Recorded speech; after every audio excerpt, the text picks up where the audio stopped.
Hello, good evening, and welcome everyone to Australian Transformers Weekly. We're bringing you Transformers news from around the world and probably not across Australia this week. There's been a lot to talk about from America. This is episode 254. We are recording live on Friday, April 15th, 2022. It is Good Friday. No, it's Great Friday because we have three of us in here in the virtual studio. In this episode, we will be discussing legacy figures continuing to roll out and getting revealed this week. Robosen Prime gets back up and our wallets get ready to hurt. And we finally get a look at Hasbro's newest combiner. Well, sort of. All that and more is coming up in this week's episode after this.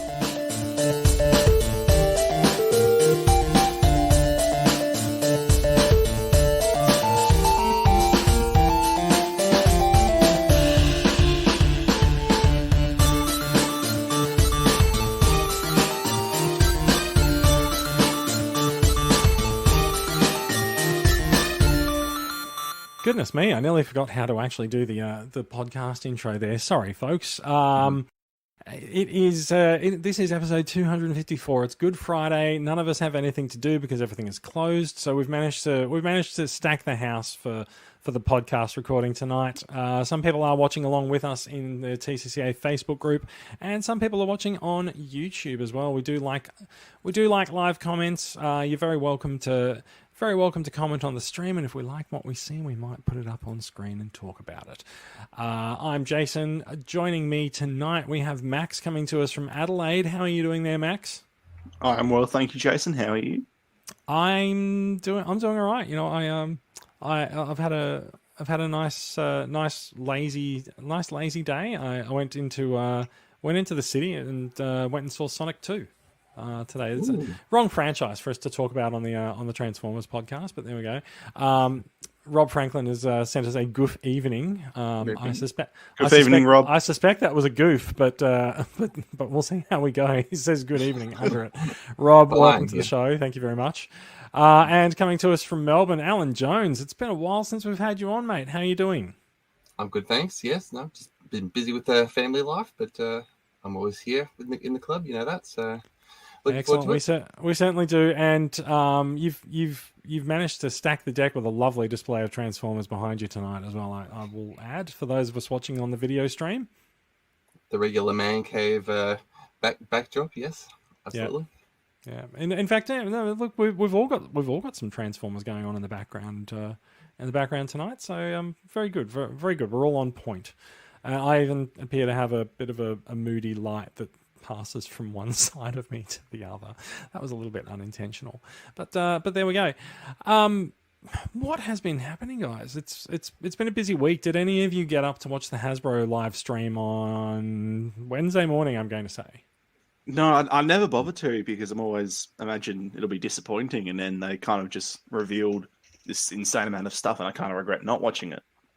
Yeah, I was speaking to our friend Declan, Dr. Lockdown, today. He was very, very, very happy with this stream. He's not often very happy with the Hasbro live streams, and today he was very, very enthusiastic about it. Very happy with the way it was run. I will point out, I set an alarm for it. It was 1 a.m. Wednesday morning. I set an alarm for 12:55, and when the alarm went off, I turned it off and rolled back over. So I should have gotten. Reasonable. I should have gotten up. I didn't. Yeah, don't know what came over me other than the stench of the previous streams, which apparently was shaken off this time.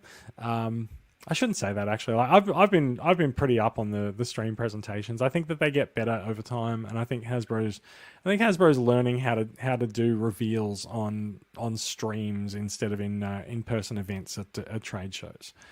If this is the way it's going to be for forever, it almost seems like, because it does seem to be, obviously a lot more cost efficient for them to do this as opposed to big trade shows. I mean, works well enough. I mean, if the trade show's not happening, they can't really do a trade show. Yeah, they don't run the trade shows, but yeah.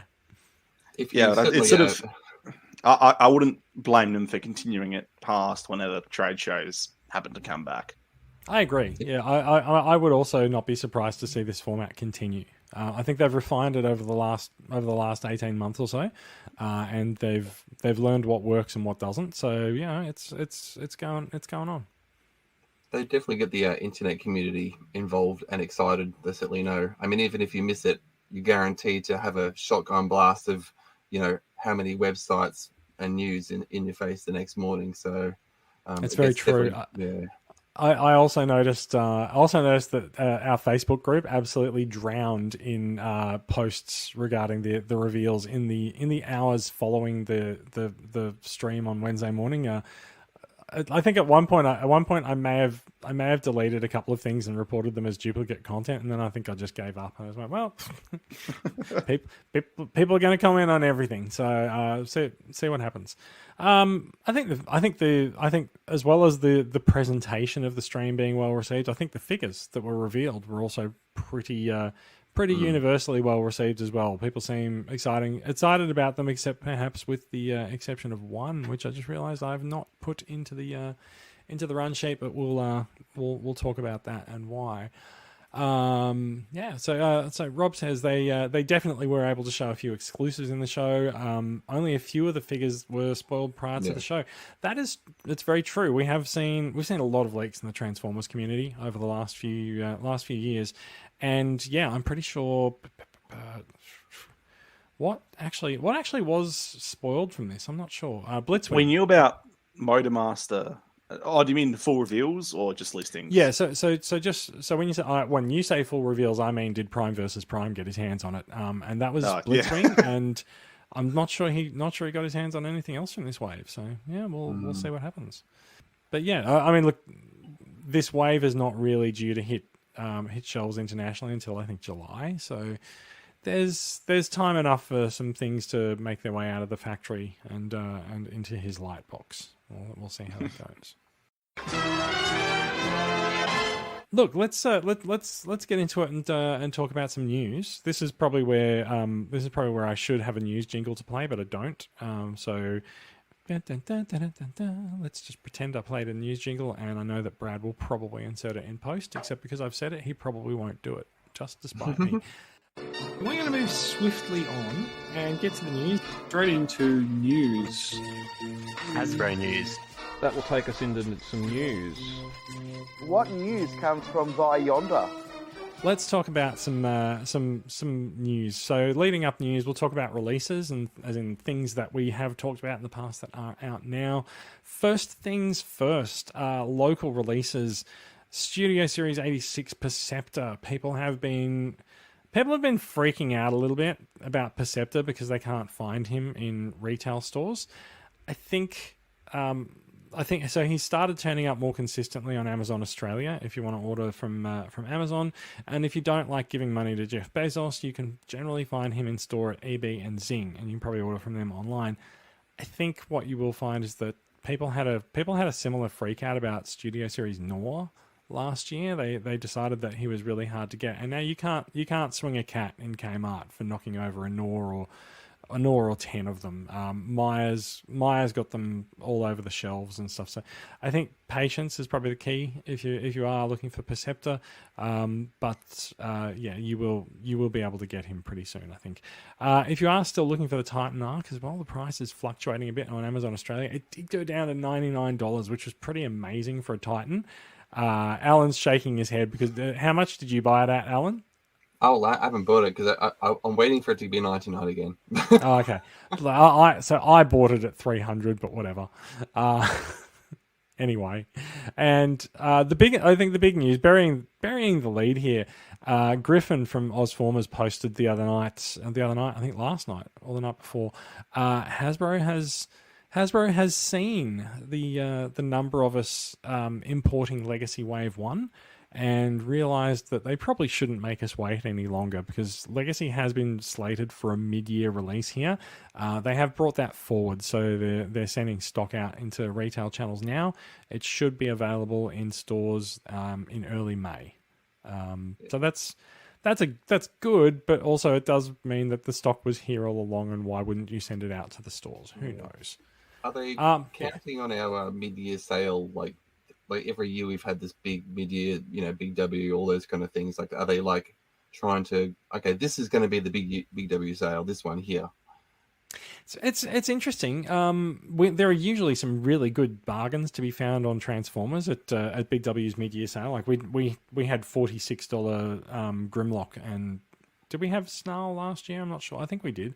We had $46 leaders across all the lines last year, and I wouldn't be surprised if that continues this year. But I'm just not seeing many leaders on shelves at the moment. But the big news and the things that won't quite be confirmed yet is that we are expecting to see Motormaster. Spoiler: Motormaster was revealed, and we will talk about him a little bit later. But we are expecting to see Motormaster at a particular retailer's toy sale mid-year, which I think you just named, and I'll just say is probably going to be Big W, just like last year with Robosen Prime, and it is very likely to be the first global release of the figure to get him into stores in time for the toy sale. I would expect it to go very similar to last year. It'll probably turn up a week or so before the toy sale at $150, and it'll probably drop to $120 or so on sale. He's a big boy. He's a Commander class figure. Expect everything to be very similar to Rodimus, with a highly articulated figure and a trailer that's definitely full of tricks because it's going to form Menasor. So we are expecting to get Motormaster at Big W stores mid-year for the mid-year toy sale. Before we get into news proper, overseas releases, I think I have mentioned a couple of these on the last podcast, but I'm not sure. The Legacy Beasts, Nightprowler, Sandstorm, and Buzzsaw. They're American Walmart exclusives, but they have been released in Asia. You can definitely get them from Robotoys and from Big Kids Collectibles at the very least in Australia. I've seen them in stock on those websites. And you can also get the Legacy Buzzworthy Bumblebee Autobot Silverstreak. That is 5 words that I didn't really think I'd say in that order, but so he's the blue and silver repaint of the Earthrise Datsun mold. Very much anticipated by people, and it's hard to say, but it does seem like as a Buzzworthy Bumblebee, release, he's probably unlikely to come to Australia. The other news is that Legacy Leader, Laser Optimus Prime, and Galvatron have been released. Laser Optimus Prime is a new-ish mold. He's new from the waist up, and Galvatron is a re-release of the Kingdom Galvatron, but he doesn't have battle damage on his paint job this time. So if you're looking for a clean Kingdom Galvatron, the Legacy Leader Galvatron might be your jam. Is anyone looking for a new Galvatron? Maybe a Prime for me, but I think there was a few other coloured versions of that Megatron from I recall. The Megatron or the Galvatron? Oh, Galvatron. Oh, sorry, not the Galvatron. Yeah, the Galvatron. I mean, there's a few colours of Megatron as well, but no, there are definitely a few Galvatrons from Kingdom. There's the regular Kingdom, the release. There's the same colour Kingdom release, but with fixed shoulders. There's the Gen Select's toy colour version, and there's also the Unicron reformatting version as well, which has a very original paint job on him as well. And there definitely were a lot of people after the non-battle damaged Galvatron. Like, there was a lot of people working out at home how to remove the battle damage themselves, and now they can just buy it basically. Yeah, it turns out Hasbro also figured out how to remove the battle damage, but didn't tell anyone until this year. So that's sort of bit of a roundup of what you can expect to find from local and overseas dealers at the moment. I am expecting to see what's coming in May. I'm expecting to see Studio Series Leader Sludge come out in May as well. So that's a couple of weeks away. He should be out on the 1st of May overseas. So expect to see some pictures and some info about his release very shortly. I think without further ado, let's start talking about the figures that were revealed this week on Hasbro's live stream event. I'm going to bring the screen share in so that we have some pretty photos to talk to, and there we go. So we're gonna kick things off with the deluxe class. In fact, you know what? Did they actually reveal core class figures? I don't think they did. I think core classes sort of just drifted out by themselves. Yeah, so we did see a leak of a G2 Megatron core class figure, which He's the same mold, just painted in bright G2 colors, so not really that momentous. And I think, I can't remember if the other cores for Wave 2 are going to be repaints or not. But there's rather a lot of core figures coming at us this year. So we'll see how that goes. But on screen we have the Stunticon Wild Rider, who got revealed about a day before the stream on Comic Book Resources, with an official release from Hasbro along with Blitzwing. And goodness me, he looks stunning with that. I mean, Decepticons look stunning in black and red and purple and their sort of dark and evil colors, but really liking what I'm seeing with Wild Rider. The only part that I can see that looks a little bit hollow is his forearm, but that's because his fists need to flip into it. So, big deal. And everything's looks pretty nice. It sounds like Wild Rider is going past someone's house there as well. Wild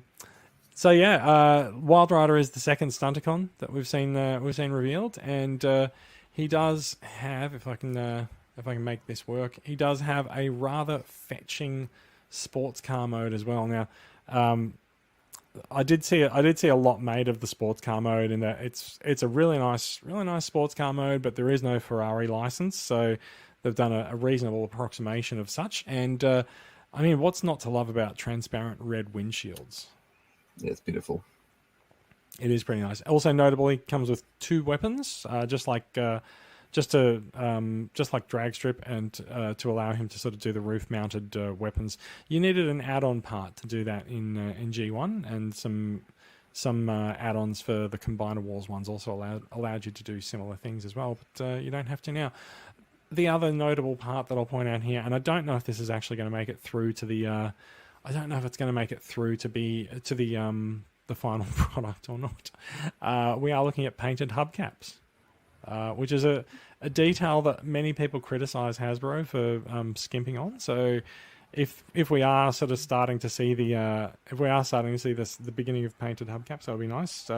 Drag strip doesn't have any such paint on its hubcaps, but we'll see whether or not that holds through to the finished product.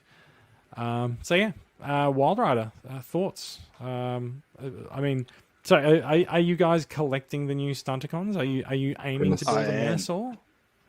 I do have drag strip on pre-order. I'm hoping to find him locally first, but or get him in any capacity earlier. But well, look, absolutely. He's in Wave 1. You're going to see him on shelves for the next 18 months. Look, I love true. I love the vintage one, and I have obviously got the Combiner Wars one, and I'm doing the whole, well, maybe I'll have this one in bot mode or car mode or whatever, like to try and justify having it since it's so well made. Because I mean, it's really just a great updated version of the original. Not just like, it's somewhere between cartoon accurate and the toy accurate, which I really like. I agree. There's a couple of comments come through. Someone says, "We don't know who you are. Sorry, you need to follow the instructions in the post so that your name comes through." Anonymous Facebook user says, "Shockwave is rumored to be in the core class Wave 2." Have also seen that rumor as well, but it could be the year of Shockwave being a core. Who knows? Rob's a convert. He says he wasn't planning to get the Stunticons, but after the Motormaster reveal, he's seriously considering it. This is kind of the thing, right? Like, if you're in for the Stunticons, it kind of doesn't matter what you think about Wild Rider. Like, I think there's fairly universal praise for Wild Rider going on, but like, if you're in for Menasor, who cares? You're going to buy it anyway, right? Yeah, exactly. The next pick could be complete shit, and that doesn't matter. Still buying them all.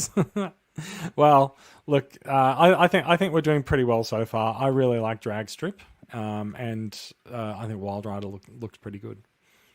So that's two out of the four limbs that I'm impressed with, and I reckon Motormaster looks pretty good too. We'll talk about him shortly. Wild Rider, very, very, very happy with him. let's move on and look at the next deluxe reveal, which is Prime Universe Knockout. Now, much has been made of what figure that they would actually base Knockout on, but I don't think any of us expected it to be a Jazz retool and repaint. I found that quite surprising. He's the second reuse of the Studio Series 86 Jazz mold, the first being Golden Disc Jackpot from late last year, and he's in Knockout's fetching red and black color scheme. Yet another red and black color scheme for a Decepticon launch. In fact, you know what? There was a lot of red. A lot of red was launched this week. He's not the Transformers Prime, sleek and sexy sports car that we saw him as his alt mode in Transformers Prime. He's a little bit boxier, I think, but it has been pointed out to me that the front of his car in Transformers Prime was also actually quite chunky, despite what you would expect. Looking at painted hubcaps again on at least on this version of him, and quite a number of weapons we can see clipped to the top of his car there as well. I think I see 3. Well, I do appreciate that they've sort of gone to replicate the his spear trident thing from Prime in a G1 style.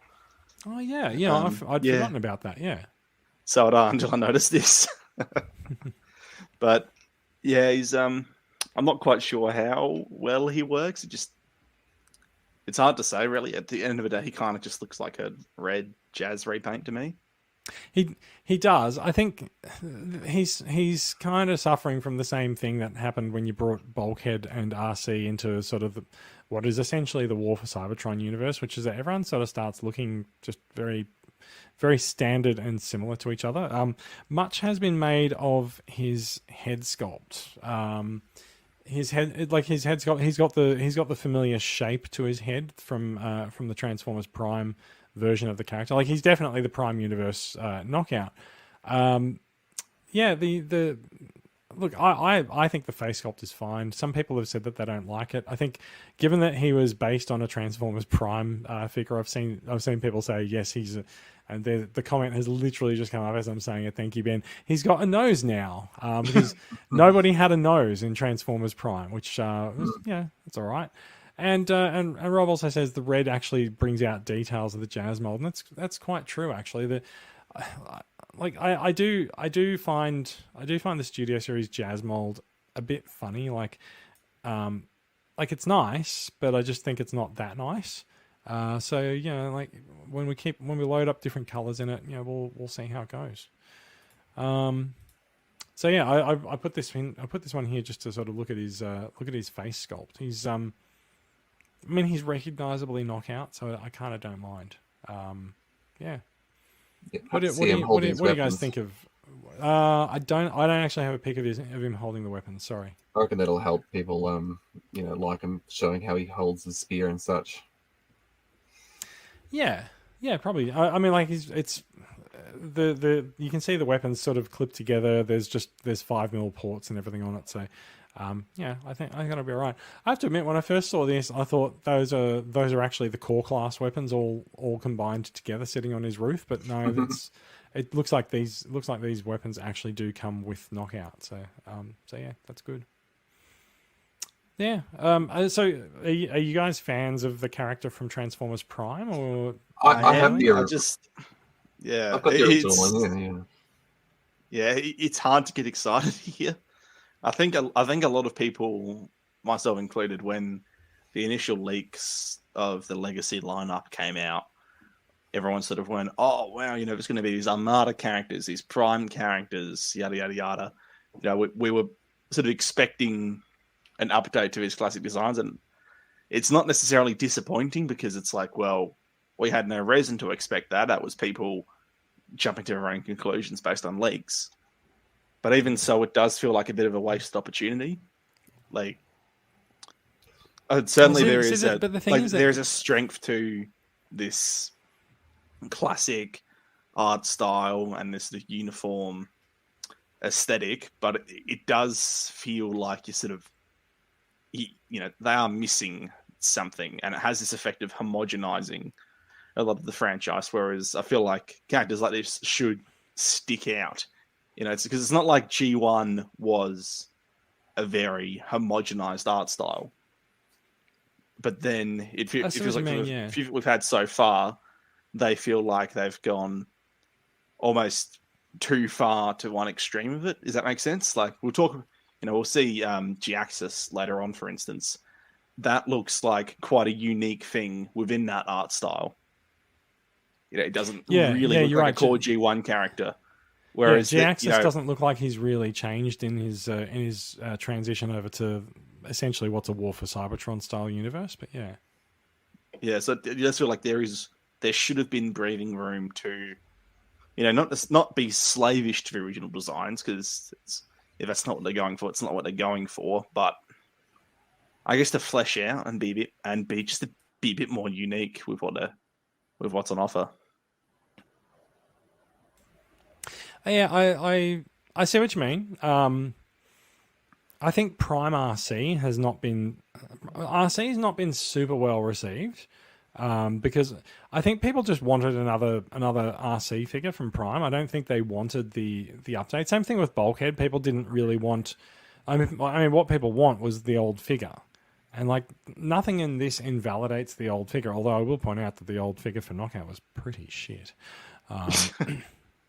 So it's nice to get a modernized version of Knockout with extra articulation, but he now doesn't look like the version of him that everyone has in their head. So like there's a trade-off. There's a trade-off there for like the quality of the toy versus the accuracy to the source material. So at least in this case they've sort of just said it's more inspired by the original design rather than actually intending to ape it. Yeah. Maybe they could have gone like the Studio Series route and updated that older figure, possibly. That's what I'd love to do. Well, I mean, there's no place for that in the current product line. That's not what Legacy's doing. Yeah.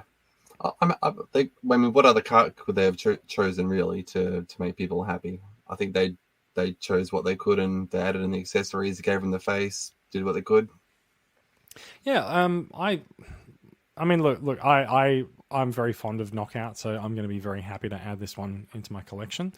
Not sure I'll be doing that with all of them, but we'll see how we go. Anyway, that's Knockout. Let's move on and look at the next reveal, which is Elita 1, notable for being the only Autobot in this wave. Excuse me. Notable for being the only Autobot in this wave, she comes with 2 transparent energon weapons. She is a brand new mold. There's a particular the head sculpt is very accurate to the G1 source material, and her alt mode is also quite accurate to the G1 source material, with the sort of the crown of her head sticking out of the car mode. Although it is not actually the crown of her head as seen in her robot there. It's a different piece. Yeah. So two waves in a row that we've had unique female characters with new molds. Has Hasbro broken the cycle of sort of not treating their female characters as first class citizens? What do you guys think of Elita 1? I think she's good. I think they did a good attempt at the alt mode. I mean, based on a few cells of the actual show. I know, like in comics and various things, they've fleshed it out into a few more Cybertronian looking cars. But as like I'm working on a custom one myself, like I can understand the whole difficulty transforming, getting that head up into the bonnet, and like I'm parts formed to move my head. So they definitely wouldn't have been able to do it without some serious like masterpiece engineering, really.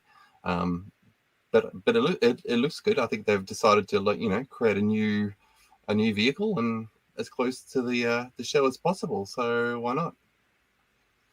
Max? Yeah, I don't really have a huge amount to say here. I guess it just looks. I don't know. Sometimes it's hard to comment. Like there just isn't really much to complain about. Just is a good, subtle looking figure. I'm interested to see what repaints come out of this, which I think we'll talk about some repaint potential shortly. I'll throw up Rob's comment. Rob says that she looks great in bot mode, but there's some amount of car kibble on the back with Wild Rider, which we didn't actually talk about that, but we can get back to Wild Rider in a little while. The card mode looks hodgepodge, and I tend to agree with that. I don't really like this car mode because there's all sorts of different colors, and there's a lot of different shapes in the front half. There's like two different curves off the bonnet. There's so the extra bulk raising the legs up at the back. Like it feels like it might have been a little bit more smooth if they'd had a piece sort of connecting the front to the rear. I don't know. I also think that while I think the robot mode looks really good, I think the car mode I think the panels and the colors and stuff on it they don't really do much for me. Yeah, I mean, you never know in person, or like, you know, it might be slightly different, but like I know what they've tried to do, emulating her chest plate into the front of the car, how the transformation was sort of in the show. I sort of can see what they tried to do, but yeah, I mean, maybe that plastic of that pink looks different in person without the photo shoot, because a couple of characters there's been a slight thing like that. Who knows? But yeah, I think it's all right. So let's talk about repaint potential. There's been a long rumored Minerva rumored to be this year's Walgreens exclusive. I think it is in the US at least, and this image went onto Twitter. I think I'm not actually sure the correct way to refer to it, but it's the Japanese Snackus92 website. This looks just. It looks like this mold is absolutely intended to be Minerva. There's clear references and lines and things that are, you know, straight off. You can a straight translation from the design on the left to the figure on the right. It's just not the right color at the moment. So I think it seems very likely that it seems very likely that we're going to get a Minerva from this mold. Rob says they could make a Shadow Striker from this mold as well. That would also be interesting. Just on the car design, Ben says it's based on a Flo Derry design, so expect some jank. It's fair enough too. Fair enough. So yeah, it seems very likely that this mold is a pre-tool for Minerva, I think they say. And just today, I also saw this one going around online, a Digibash showing what could happen if you were to do a strong arm from the Transformers RID 2017-2018 series. Also a fantastic female character, and one that we haven't actually seen. We haven't actually seen a toy of in quite a while. So yeah, it would be really nice to see a strong arm. I would think that if they did this, they might actually rather than recoloring the head, they might give her a unique head design. But good lord, those colors and stuff, they look fantastic. I could definitely see that being a strong arm. Yep.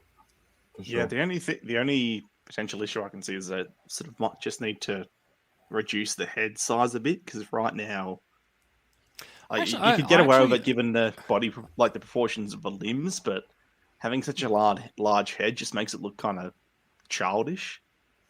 Yeah, so I do think that the head looks a bit larger than it needs to be, but also I think that's the head, but the face is about the right size. So it's just that there's a massive helmet on, which I think is more sort of in line with the cartoon as source material for that. So yeah, large helmet around average size head, but yeah, I tend to agree. It does look a little bit too big overall in this shot.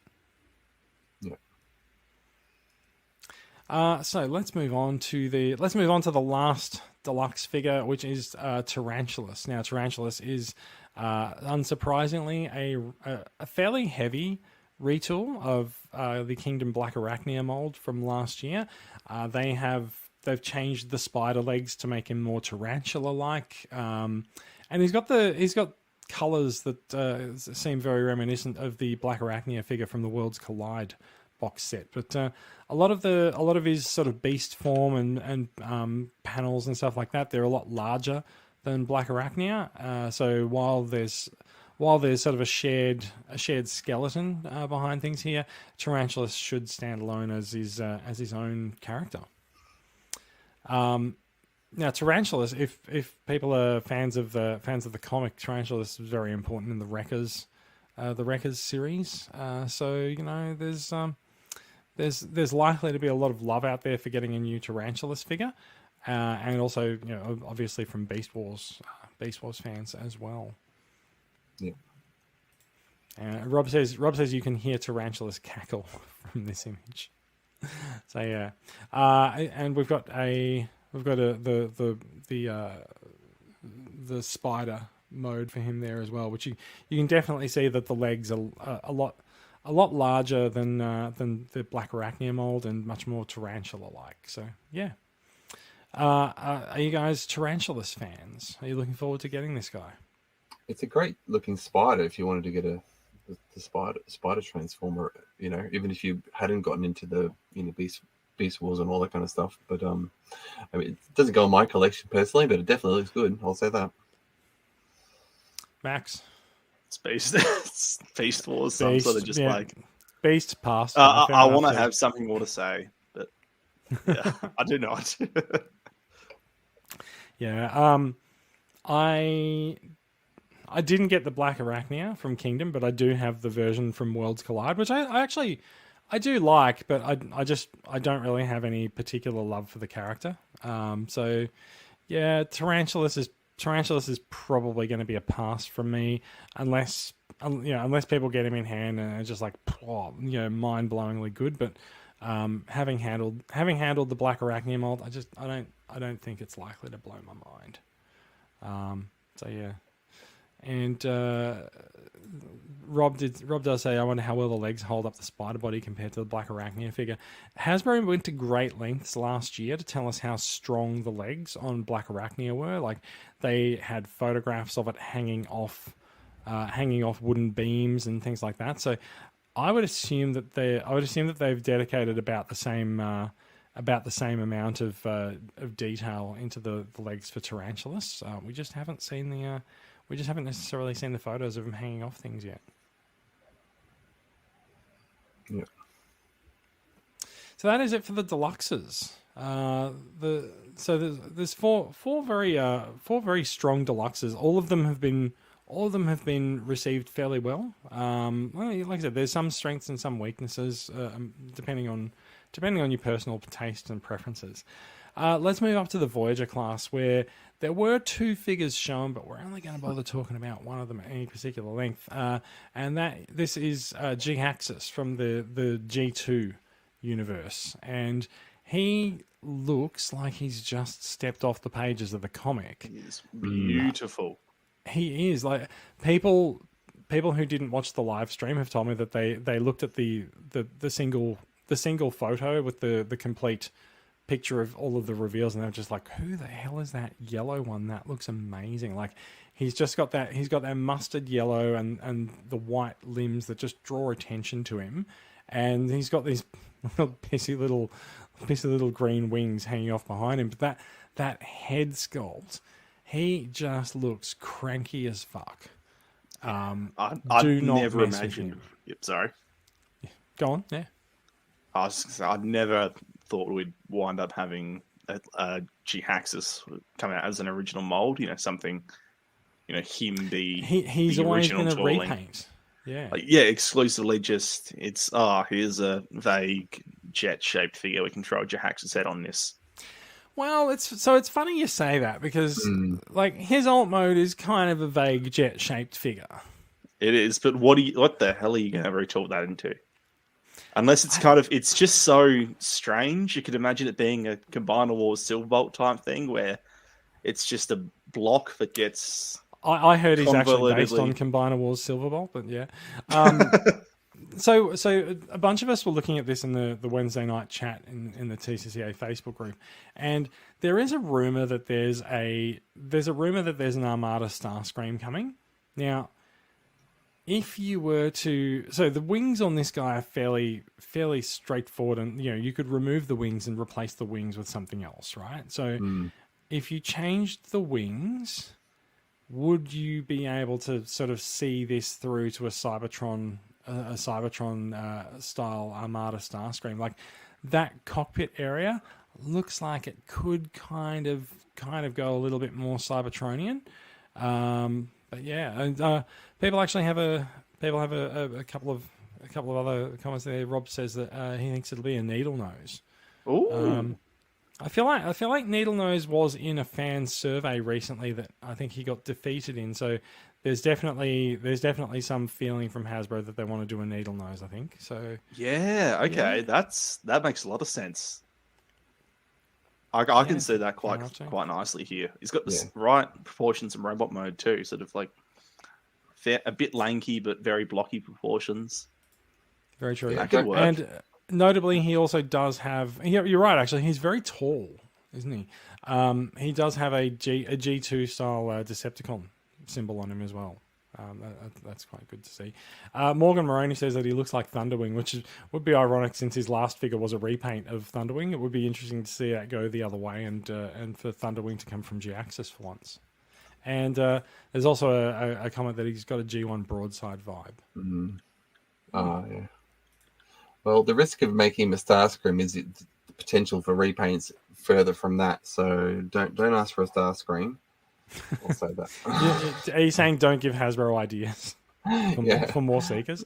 We've got enough Seekers at the moment.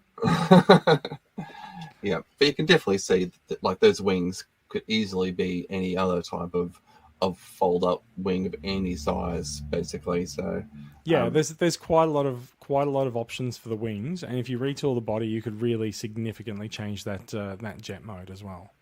Yeah, a lot of potential there. All right, now the other Voyager reveal, which I'm not going to really go into, we did see mentions a while ago that there was an S Soundwave coming in Legacy, and no one knew what S Soundwave meant until today, until this week, where it turns out it just meant Siege Soundwave. They've done a Galvatron and they've removed the battle damage from Siege Soundwave, and they're re-releasing him. So it is the Siege version of him, not the Netflix version, but he has a spaceship mode and not a cassette player. But you can, if you're going to keep him in robot mode anyway, then it's it's a good option to pick up a Soundwave. Yeah, they could have given him a different tape or anything as well as an incentive. They could have, in fact, I'm not sure if he actually comes with a tape. Oh, there you go. That's interesting. Yeah, so I know the Netflix one does, but the Netflix one is a Battlefield Voyager rather than a regular retail Voyager. So I think it's likely he doesn't come with the tape. We'll see. Although, of course, Kingdom and Legacy Blaster does. So maybe he will. We'll see. Rob also says, I am seeing some articulation in G-Axis's hands. It looks like there's a pinhole to help open the fist. I believe you are right. That is not unheard of in the recent lines. I think Prime had openable hands. I think a couple of other Voyagers or Leaders have as well. But also, it's still not Rodimus style hands like we have seen. We've seen where we want hands to go on retail figures with Rodimus Prime last year, and this is, this is still a step up from standard hands with very little articulation, but it's not quite there yet. So, yeah. Morgan says with Soundwave maybe they'll put a clear tape like with Blaster. Maybe if they do, it means redoing all of the tapes. Not sure if they'll go there yet. All right. Let's move on to Blitzwing. Blitzwing's the leader class figure for Wave 2. No indication that he'll be packed with any other leaders, so there should be Blitzwings all over the store shelves once he hits. And good lord, he's looking good. He's looking really nice. He looks very, very faithful to his cartoon appearance for his robot mode there. Head sculpt, that nice yellow bucket. and all the sort of, the panels and the panels and the lines there with the panels and the lines. Morgan says, "You're right, Jason. Hasbro hates re-releasing things." Yes, it's true. They've come a long way. They have, but have they come enough? We're not sure. So Blitzwing, we've seen this guy leak a lot over the last couple of weeks. He does come with giant Energon weapon hands that no one really knows why he comes with giant Energon weapon hands, except it moves him from a Voyager class price point to a leader price point. So, yay for that. And they do. There is some movement to those figures hands, so you can see that the fingers have sort of been tucked in, and the whole thing's just sort of converted to a bit of extra weaponry for the tank here, and the tank is very accurate to the animation model with the cockpit of his jet mode sticking out there as well. And there's a better look at the tank there without all the weapons attached, and This is the part where people have a bit of a little bit of an attack of the sads. Let's go with because there is a lot of tank kibble on that jet mode. Like, it looks like the jet mode is 3 stories tall, and it does look like they basically folded the tank in half. Not a huge fan of the jet mode, but also like the jet mode on the G1 figure was kind of pretty ridiculous as well, like in its blockiness and proportions. So, fair enough. It's an official Blitzwing. There's always going to be some sort of garbage mode, I guess. Yeah, I mean they've tried that absolutely. It's par for the course at this point. That's true. Done the best. Rob says there's usually 2 out of 3 modes are a success, and there's always one that has to make do. Ben says that's quite the undercarriage. Yes, it is. It's an impressive undercarriage, I guess, but yeah. I mean, look, Blitzwing is unlikely to be displayed in this mode on your shelf anyway, but we'll see what happens. There'll definitely be someone who goes, "Well, I do display Blitzwing in jet mode. How dare you?" But we'll see. Who knows? Maybe someone will come up with a fan mode or some kind of way to tweak it. I mean, people usually try to find a way to do something. True. I saw a Digibash go around where someone actually just photoshopped out all of the second story of tank kibble underneath in there, and it looks way better. But that tank kibble's got to go somewhere. Like we don't have mass shifting in real life. There's definitely a need to shove those tank treads around somewhere. Yeah, I mean, it is what it is. Still, it's a very good figure overall. He does look very faithful to his G1 cartoon appearance, except for the giant red hands. But yeah, looks fantastic. I think people will be very happy having this guy on their shelves. Remember, it's almost like 2.5 years since we got his fellow triple changer from the Decepticon ranks is with Astro Train. No sign yet if there'll be an updated Octane, but you sort of would assume that where one goes, the other will follow. So we'll keep an eye out for an updated Octane. I predict, I mean, even a Springer without the battle damage, I'm sure will be coming out very soon too. Wow, yeah, that's interesting. So Springer is a mold that we haven't seen reused or reissued yet. So yeah, maybe we'll see Springer soon. I think there is a rumor of a Wreckers line that's coming. So if I look in there, there is a rumor of a Wreckers line, but the Wreckers line might have a Springer in it. I'm not quite sure. We'll see. I mean, it'd be really annoying if they did a Wreckers line without actually having Springer in it, wouldn't it? Yeah. I mean, I could always just re-release the last one, because I know it's a bit of a high demand figure at the moment, so, easy bit of wave padding. It's true. It'll be S Springer, perhaps, but pretty much. We'll see. So, that's Legacy Wave 2. That was the reveals from Hasbro's live stream event. That's not all the news that came out of that event, though, as well. We also got a look at Motormaster. Now, Motormaster is not Wave 2. He is the Commander class figure for the year, which means his release will be a little bit different. But he's expected to sort of be, similar to Rodimus. I think a Voyager-sized figure with a very fancy trailer. If you look here, it's a big battle station mode that the trailer lays out in. I expect 0 people to actually display their Motor Master this way, but this mode does actually show up some interesting things for us because we can see from here that there's actually Combiner Wars ports at the top of those pylons on either side of the base station, which clearly form Menasaw's legs, and you can also see a couple of ports at the bottom of the battle station there, which seems to be where they would plug into. So yeah, so sorry, go on, yeah.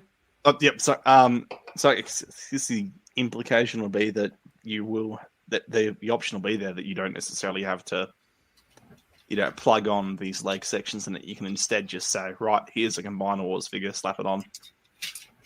Yeah, it's true. So the photo will be around somewhere here. So we can see from here that the Stunticons in Legacy are expected to look very much like the G1 cartoon, which means the cars clip onto the back of the legs. Now, each of these leg parts has a couple of panels that close, and so when you clip the car onto the back, the panels close, and the panels actually look like the underside of the car that's clipped on behind them. So it makes it look like that entire car actually forms that leg. So there's some stuff that's happening there.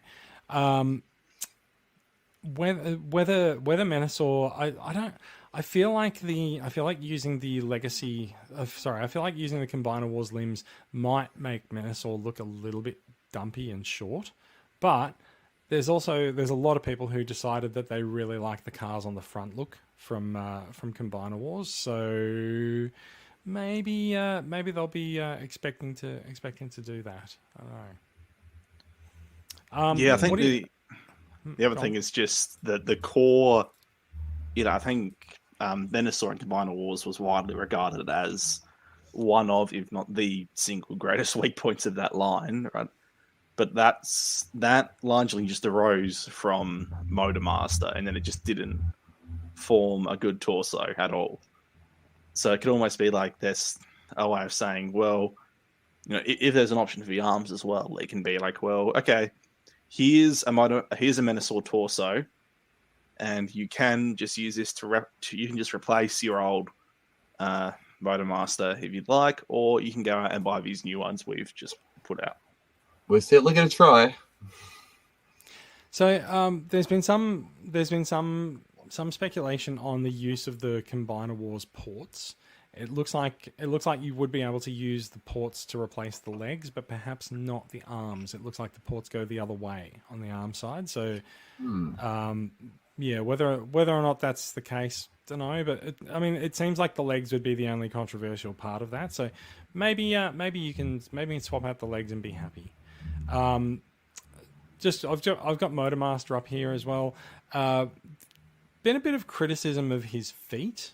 The feet don't stick out enough, apparently, and there's also there's just sort of his lower legs seem quite tall. It almost looks like he's on stilts. But I expect looks like Motor Master.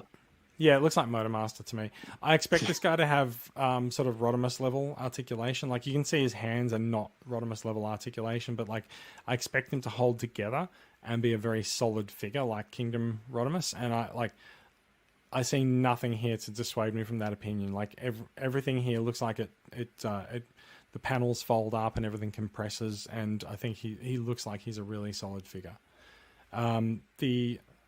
That's not the head design that we wanted to look at there. He does come with a giant sword, but there's his head design. He's always, like, Motor Master's always had a sort of a big blocky head with a sort of a smaller bot head sticking out of it.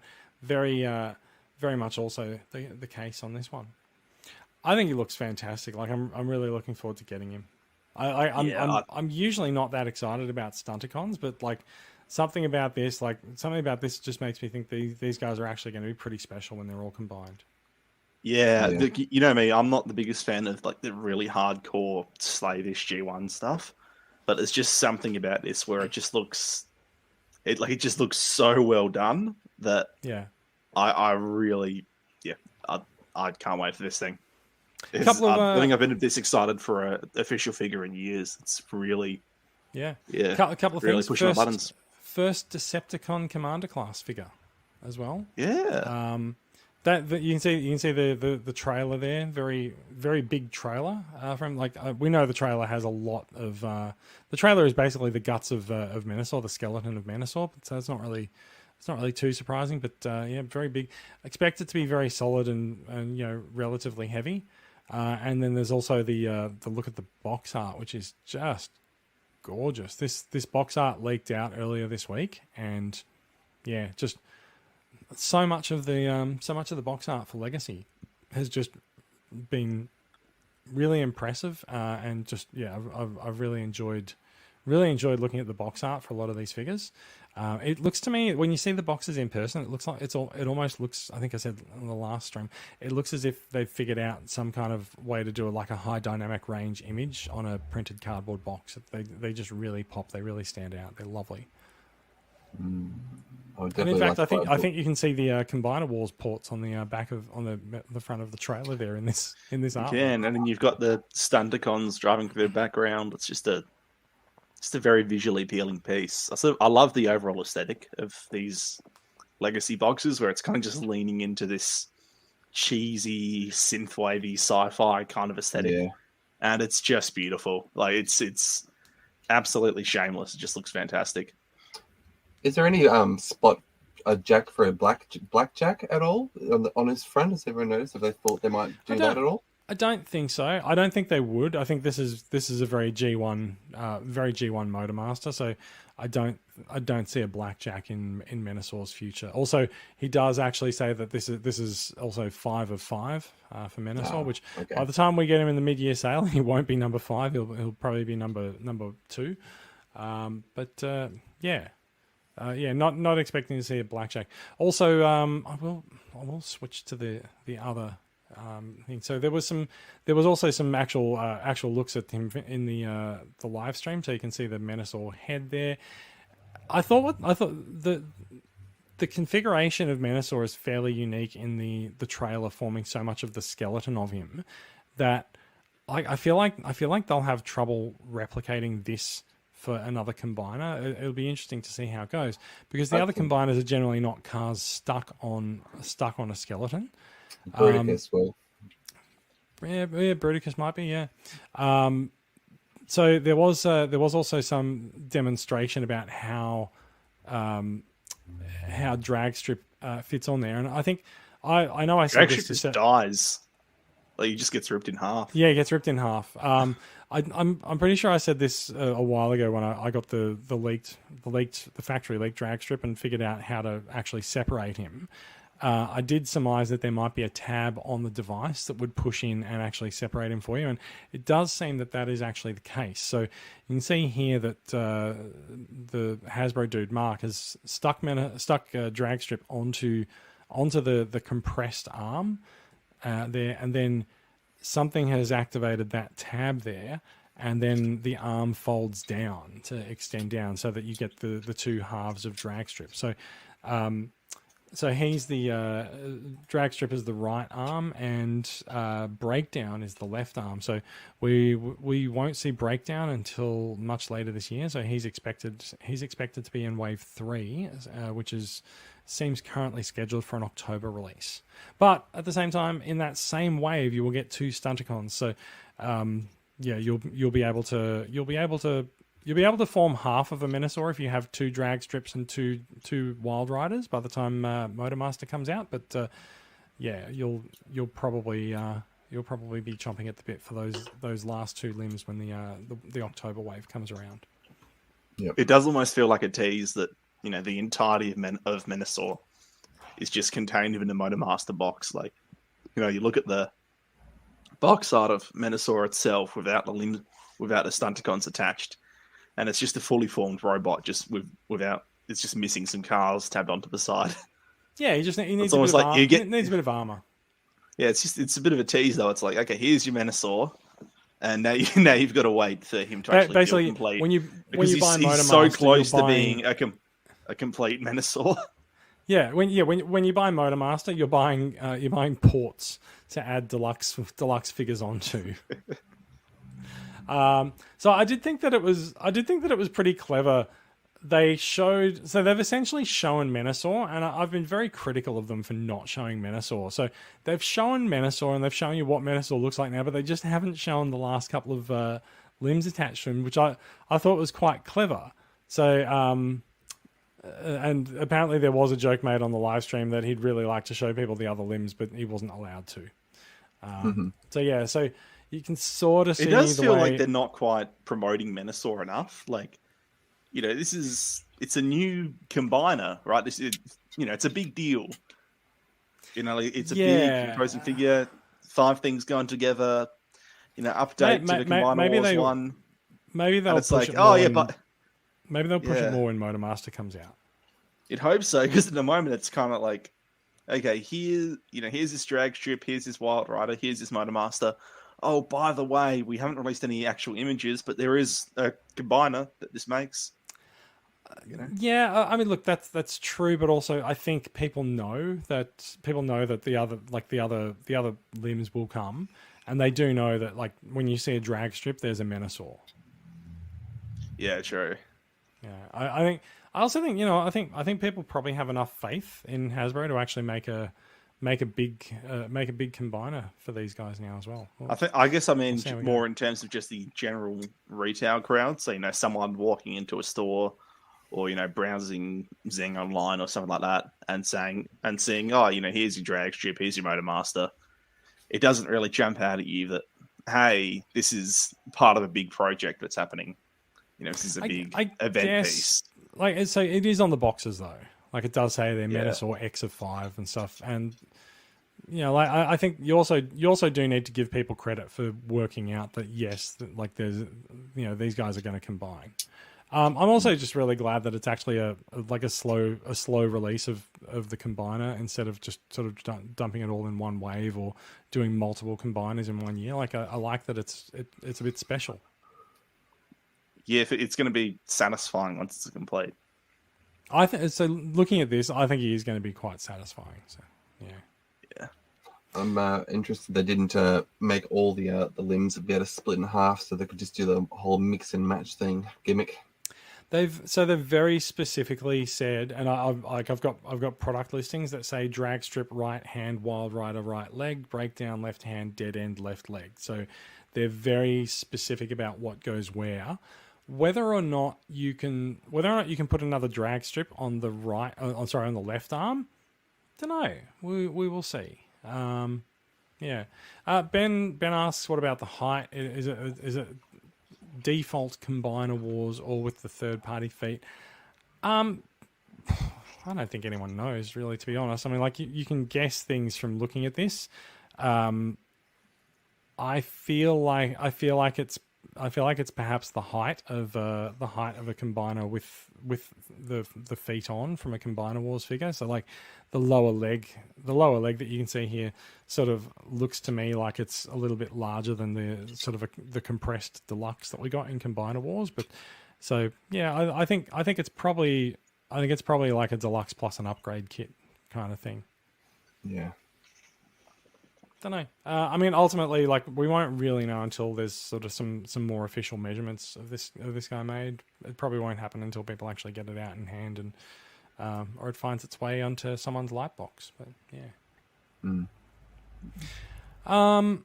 So Combiner Wars, Legacy Menasor was shown. There was a couple more items that were revealed. We're just going to touch on them very briefly because there's not a lot to say about them. There's Shattered Glass Ultra Magnus, who is built off the Kingdom Magnus mold. So he's an Earth mode Magnus, which is a little bit surprising. Given that Shattered Glass Magnus hasn't actually been to Earth, it's kind of surprising that he has an Earth mode, but whatever.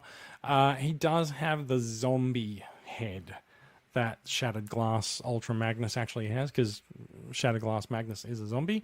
He has the zombified head, but they also were kind enough to put a classic Magnus style head in the box because people also recognize that Hasbro also recognizes that Shatterglass Magnus is also Delta Magnus or Diaclone Magnus or Powered Convoy, as people also would like to refer to him.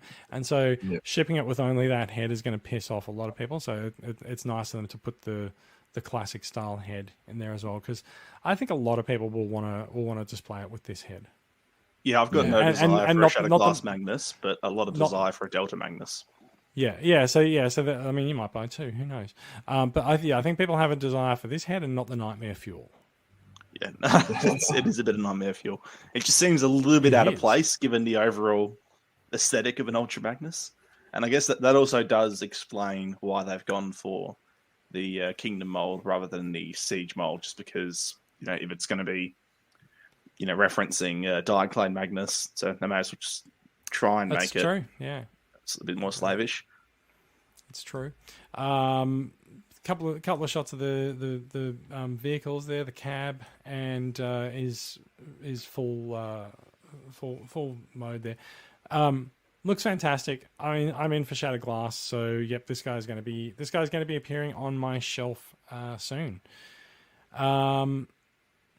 So that guy's it for the product reveals. So Rob says he likes Shatterglass Magnus. It's not unusual. It's not usual for them to put extra parts to modify figures, but you often expect extra heads and stuff in Masterpiece figures. But yeah, I think Hasbro probably just didn't want to see third parties knock off their Ultra Magnus head, or third parties, as I nearly said. But yeah, let's go to the last product that was revealed. There's a couple of Minosaur concept things. I don't think we need those. The last product that was revealed, which was actually the first product revealed on the live stream, is the trailer, the new trailer for the Robosen Prime, which costs almost as much as Optimus Prime again. Also auto converting and voice controlled, hooks up with Optimus Prime. So Robosen's been teasing for a couple of weeks that there was a new product arriving. They said backup has arrived. It does come with roller in there as well. Very, very, very impressive. But oh, goodness me, I just don't know. It just feels like it feels like it's a step too far, but also it does address the people who are like, "Where's the trailer?" Whenever a trailerless Optimus Prime comes out. In the US, Prime is $900. The trailer is $750, or close to that. Yeah. So yeah. Only those photos on Engadget. I chose poorly. Sorry, but like the trailer is the trailer. It's kind of what you expect to see there. Are either of you guys in for a Robosen Prime? Like Alan, I say this expecting absolutely not. I expect Alan to be, but I don't think he is.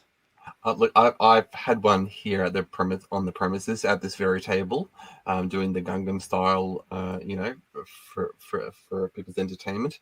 And if there's going to be a 3-foot long trailer on the table too, I don't think something's going to get knocked over. I think you need a big open area to be displaying this thing off. It's not like, here, bring this out at the party and here's the dancing robot. It's a full on, you need a basketball stadium, put on a show on stage kind of thing going on. It's true. He does it does drastically increase the size that this guy takes up on your display as well. It's extremely impressive. But yeah, drastically increases his display size, and also, as you said, it makes him a target. Something's gonna hit him. Something's gonna go wrong. Who knows, right? Well, I think if you haven't got any, a collection, if you just want an Optimus Prime, you come into Transformers and I want the best of the best. I'm just gonna get that. That's it. But I'm starting to show my friends. Done. That's great. But yeah. Me, I've got 1,000 other Optimus Primes, and I got two kids that will, if you rip one servo, the whole thing's, gone. I'm like, yeah. Yeah, fair enough. I will point out the Robosen Optimus Prime is at EB Games in Zing at the moment for a pre-order for a mid-year release for $1,400, and I have seen mentioned, someone in our sales group has mentioned that he's bringing in the trailer for about $1,250 or $1,270. So, like we're talking nearly $2,500 all up for the full product if you're in for this, which I think is probably just a little bit too much for what it is, but also like I don't buy a car. Yeah, just go buy a car. You might have to afterwards in order to display it. Like I don't have space for something like this. I didn't have space for the Robosen Prime in my house on a permanent basis. Like I definitely don't have space for the Robosen Prime and the Robosen Prime trailer. This is definitely a bucket list for me. I think as soon as I kick out one of the kids, this is actually going to replace them. I'm replace the child. Oh yeah, definitely. I mean, you could program it to love you, right size, right price.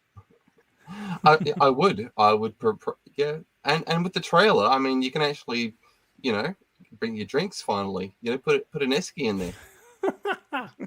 It is practically big enough, isn't it? Like you could just mount a drink carrier to the top of it. Stop, Alan. You're justifying this investment for me. Well, you can program it. Roller, open my can. Well, we will see how that goes. So yeah, So that's the big product is the Robosen trailer. I really was predicting it was going to be a Bumblebee.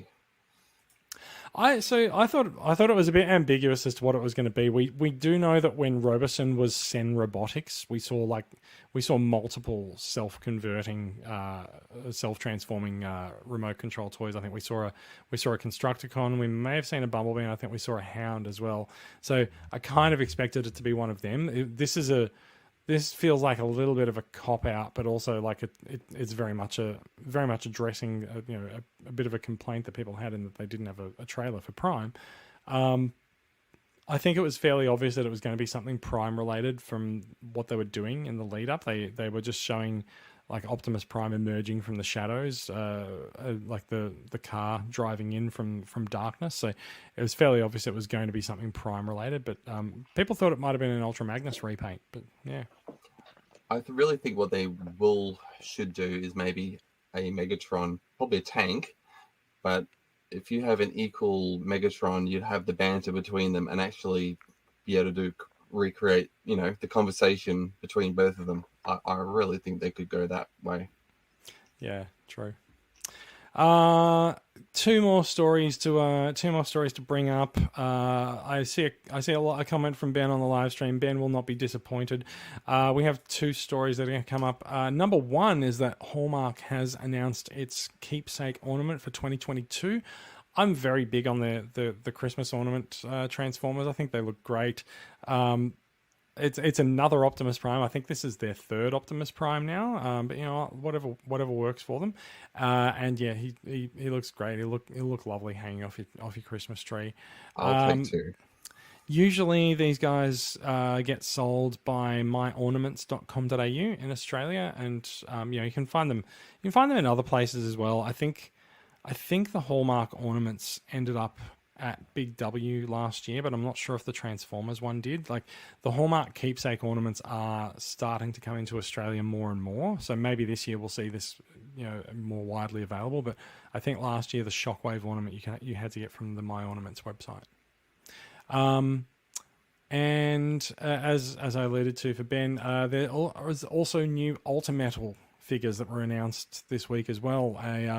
So the Ultimetal figures, I feel like this is a range that we haven't seen for quite some time. They came out with a couple of toys a couple of years ago, I think, and we haven't seen them come back since. But yeah, go on. Yeah, well, because the thing is, the ones they did before were that Prime, Magnus, and Megatron, and they were all upwards of $1,000 because they were these giant bloody things, entirely metal. all these inner workings and stuff. So you're paying over $1,000 for them, whereas these are just they've scaled it back and just gone, okay, here is just a highly posable detailed transformer in the vein of your 3A and Flame Toys kind of stuff. Yeah, these are significantly cheaper.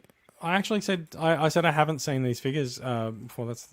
But in fact, apparently they were actually revealed to be existing a while ago. But this is this is sort of their official reveal of them. So these guys are.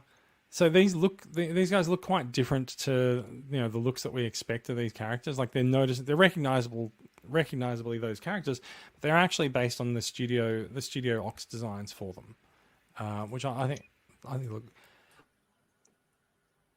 they look quite impressive. I think obviously the cannon glows on Galvatron as well, and it seems like there's a couple of options for Rodimus. There's a hot rod mode and a Rodimus Prime mode where the difference appears to be the larger fins, and there's some method by which you get to sort of raise his height a little bit. It looks like as well. It looks like you just swap the inner knee bits out. Like you can see, the lower legs are sort of two components. So it looks like you maybe that's swap out those inner chunks.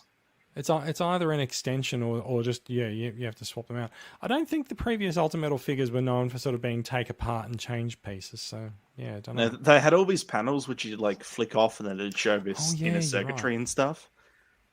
Still not $1,000 a transformer in my opinion, but so they were very complicated.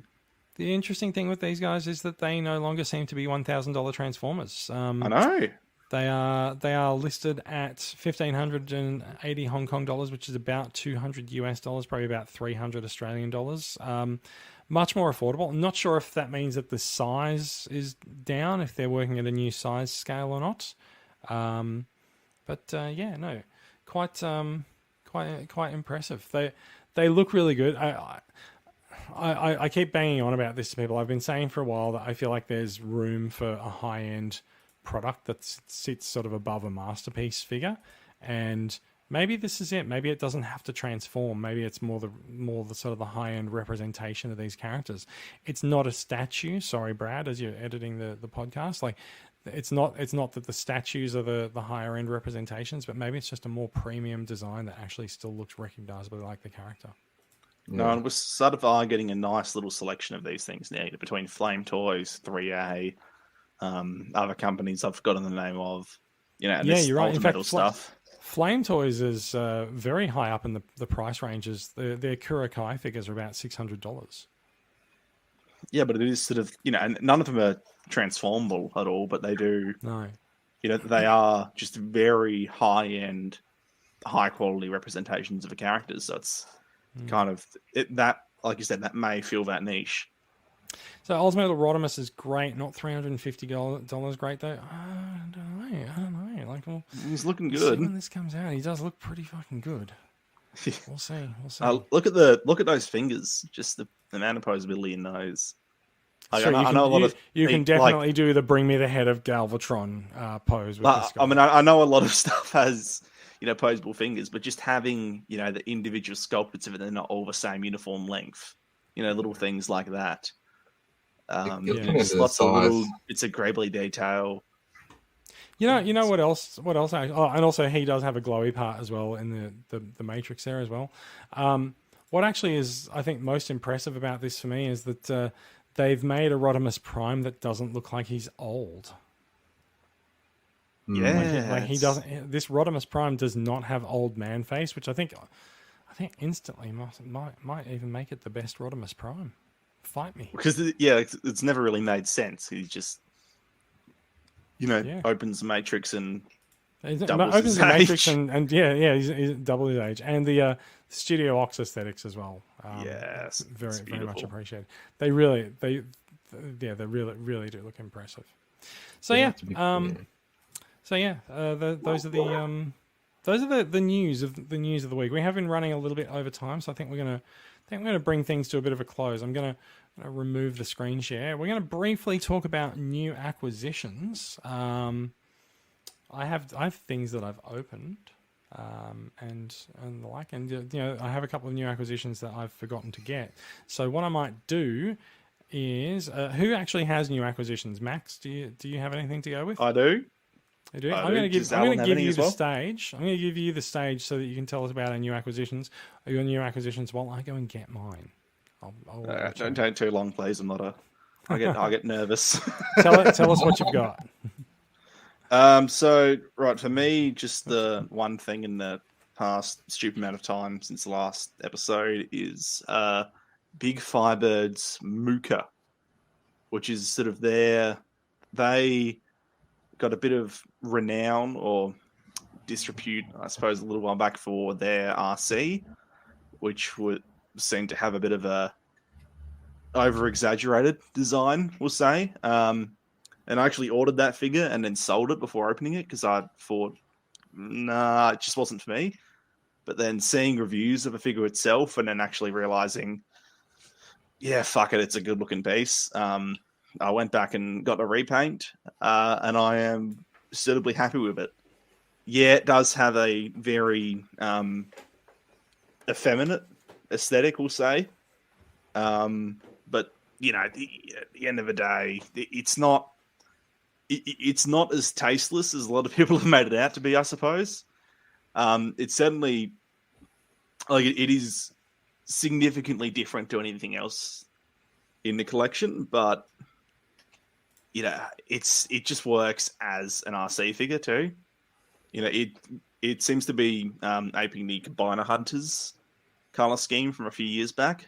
Because seldom used color scheme for RC, but very welcome as well. Because black and purple's always nice, right?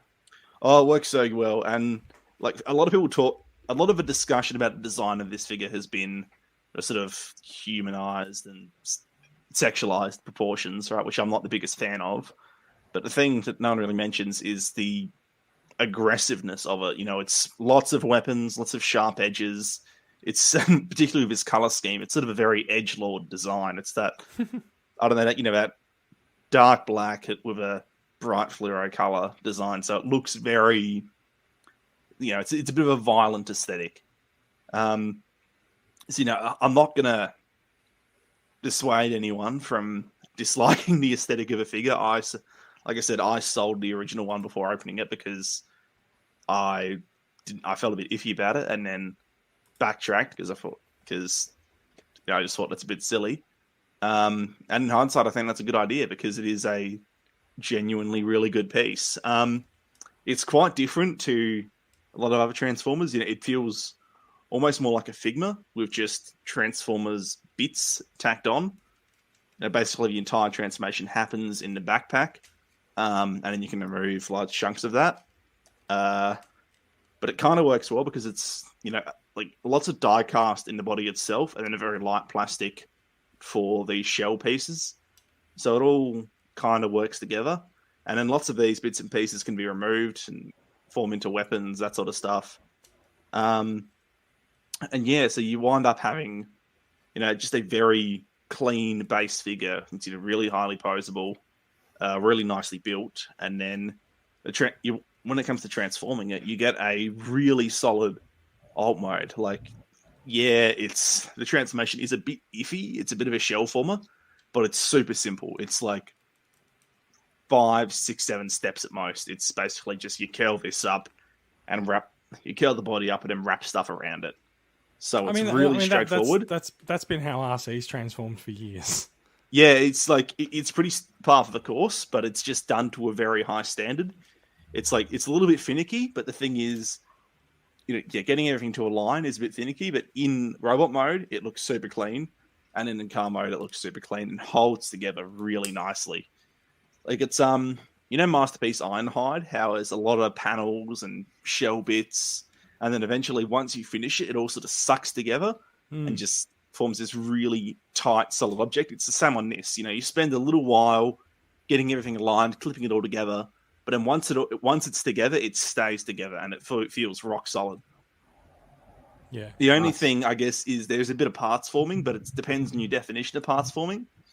So, you technically don't have the parts form at all, but then you have, the windshield and stuff, it acts as a shield in the robot mode, but obviously it's detached when you're transforming it. I don't particularly take issue with that because it does have it has a fully sculpted interior, so it's kind of like, yeah, you do have the parts form that, but then you still have a fully otherwise.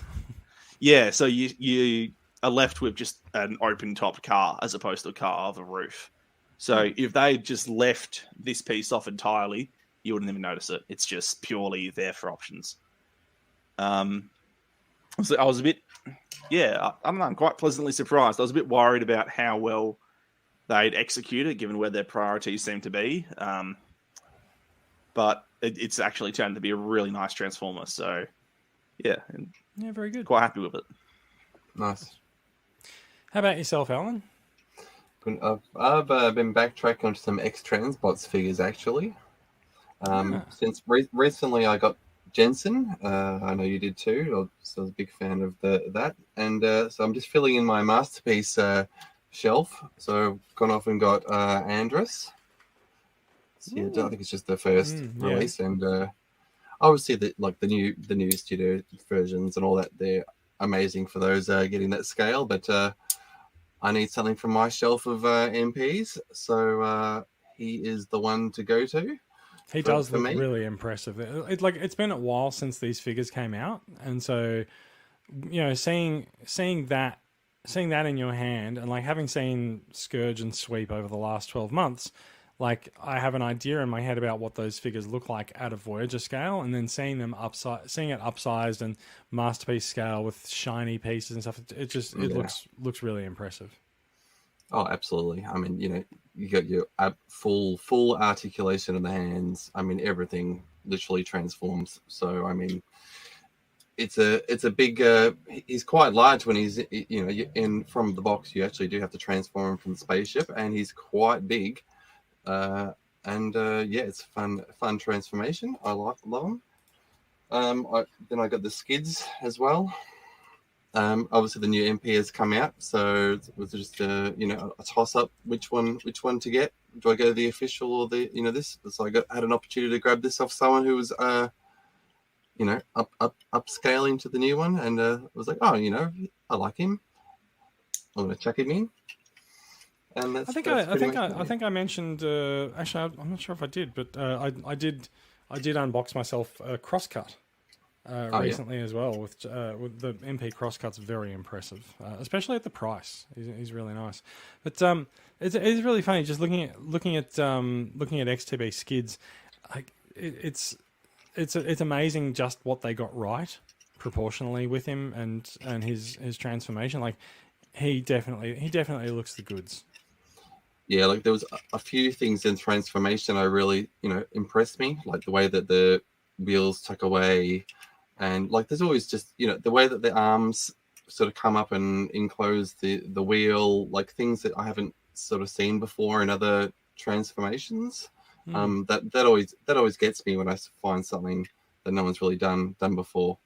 How they tuck away, just the little details, just to give them a bit more of that, toon look. I really liked it. He's also got a little motorbike character that comes with him for some reason. I didn't really look into why that, but he's got a little motorbike buddy that comes with him for some reason.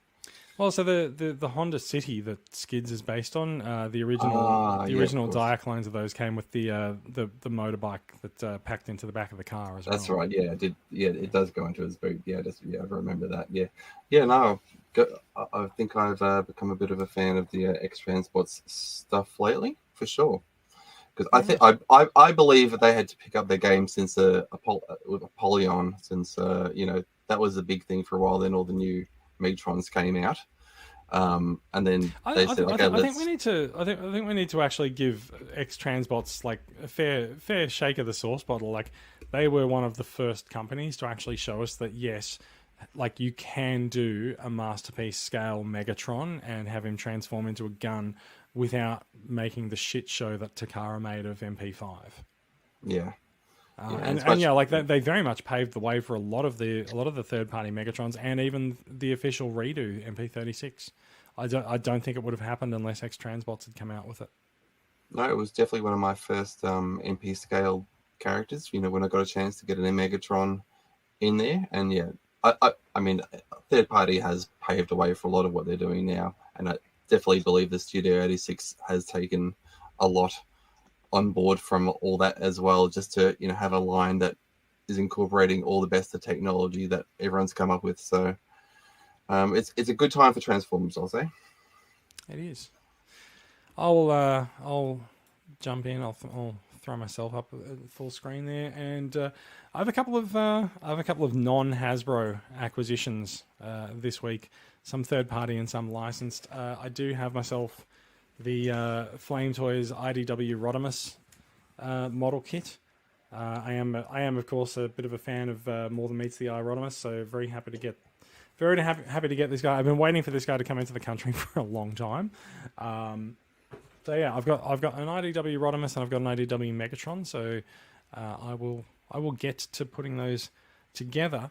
And I've also acquired a couple of Iron Factory figures, one of which I think Max may have previously shown us as one of his acquisitions, which is the yes, Iron Factory IDW Ultra Magnus. I was very impressed when I saw him, and I was very impressed when I saw you show him off. But I didn't think much of it at the time, and then I saw someone put it up for sale in the TCCA sales group this week, and it was $100. I thought, yeah, that seems about right for that figure. So off we go. We'll get that. And alongside him in the listing was also the Iron Factory Jetfire Cygnus. So as you can see, I haven't actually taken him out of the box yet, but I will be unboxing another Jetfire soon. I say another Jetfire because I've unboxed a few figures this week. I keep saying that there's a large pile of unopened boxes under my desk, and so this week I did manage to take a Jetfire out of his box, which astonishingly this has been sitting under my desk for the last couple of years, ever since he came out in Siege. I just haven't opened him. I've handled other people's Jetfires, so I know what to expect, but I figured it was about time to open him up. I did have to move Shattered Glass Jetfire's box in order to get to the Siege Jetfire's box, so at some point I will open the Shattered Glass Jetfire as well. He's gonna hopefully stay there without falling over. Other things I unboxed this week, simply just because it's a bit of a whistle stop tour of things that were under my desk. Generation Select Sandstorm. Always nice to add another Seeker onto the desk. I do have a couple of Seekers hanging around on my desk. So like Gen Select's Red Wing is just hanging out here. I often have figures hanging out on my desk because we talk about particular figures during the TCCA Wednesday night chats. So I'll get them off the shelf and then I just sort of leave them on the desk to futz around with. This week I also opened up the Jurassic Park collaboration set. So there's Tyrannicon Rex and there is JP92 hanging around on the desk. I haven't actually transformed JP92 yet, but I will get around to that. And there is also that sound means it's a core class Studio Series 86 Spike coming out there as well. Is there anything else that I opened up that is notable on the desk? Probably not. No, I think that's about right. I opened up Crosscut. I still need to open up Skids, but Crosscut was at the top of the pile.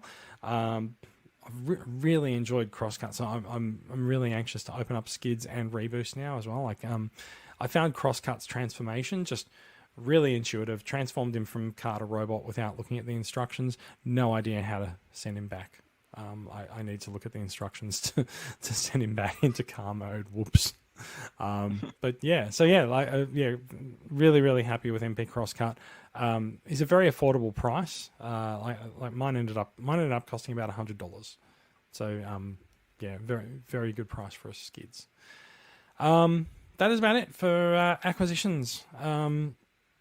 I'll put us back into the 3-up layout. There is one thing that I want to draw attention to in terms of TCCA club news. This being our Good Friday episode. I do want to point out that TCCA has made its donation today to the Good Friday appeal, And the Good Friday, so TCCA donates 10% of the club's revenue, and people who purchase figures from me also donate $2 per figure. So I've worked really hard at acquiring figures and supplying them to people, and combining that with TCCA's 10% to make a grand total this year of $4,777. We donated to the Royal Children's Hospital Good Friday appeal tonight. That's 3/4 of our year covered. Obviously, we don't know what we're going to earn in the next quarter, but we will be making another quarter. The way that the Royal Children's Hospital Foundation runs their donations on the website is that the Good Friday appeal takes over the foundation's donations for a time around Good Friday. So this donation's definitely gone to the Good Friday appeal, and the final quarter of the year will go to the Royal Children's Hospital Foundation in July. So the next quarter will cover April, May, and June. So yeah, we don't expect a lot of people to sign up for membership in the last quarter of the year, but there'll still be a nice chunk of money to come from the figure sales and acquisitions that we do for club members as well. So very happy with that. I'm very proud to have been a part of it. I'm very proud to be helping run the club along with Simon and Chris, and helping to do some good for charity with that as well. So that's the big TCCA club news for the week. And I think with that we're about done, and it's time to end the show. Does anyone have anything they'd like to add before we do that? Speak now or forever hold your peace, at least until the next episode. No, peace is held. Peace is held. Peace out, everybody, and hold peace. Be safe this Easter. Do be safe this Easter.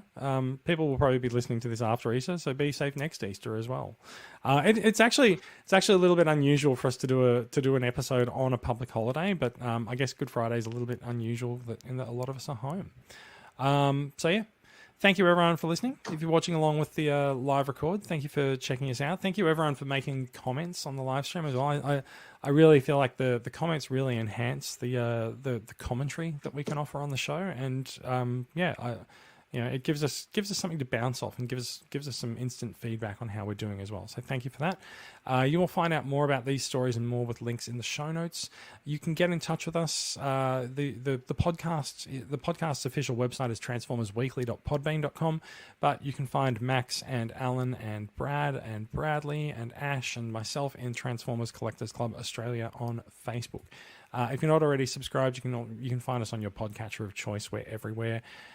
We are a production of Transformers Collectors Club Australia, a registered club in Victoria, run by volunteers donating their time, effort, energy, money, and Friday nights and Good Friday nights to make collecting in Australia better for everyone. Our goal is to build the Australian Transformers collecting community by engaging fans around the country. We make content like this podcast. We attend live in-person events. We spread news, and we run Facebook's largest dedicated Australian Transformers discussion and sales community.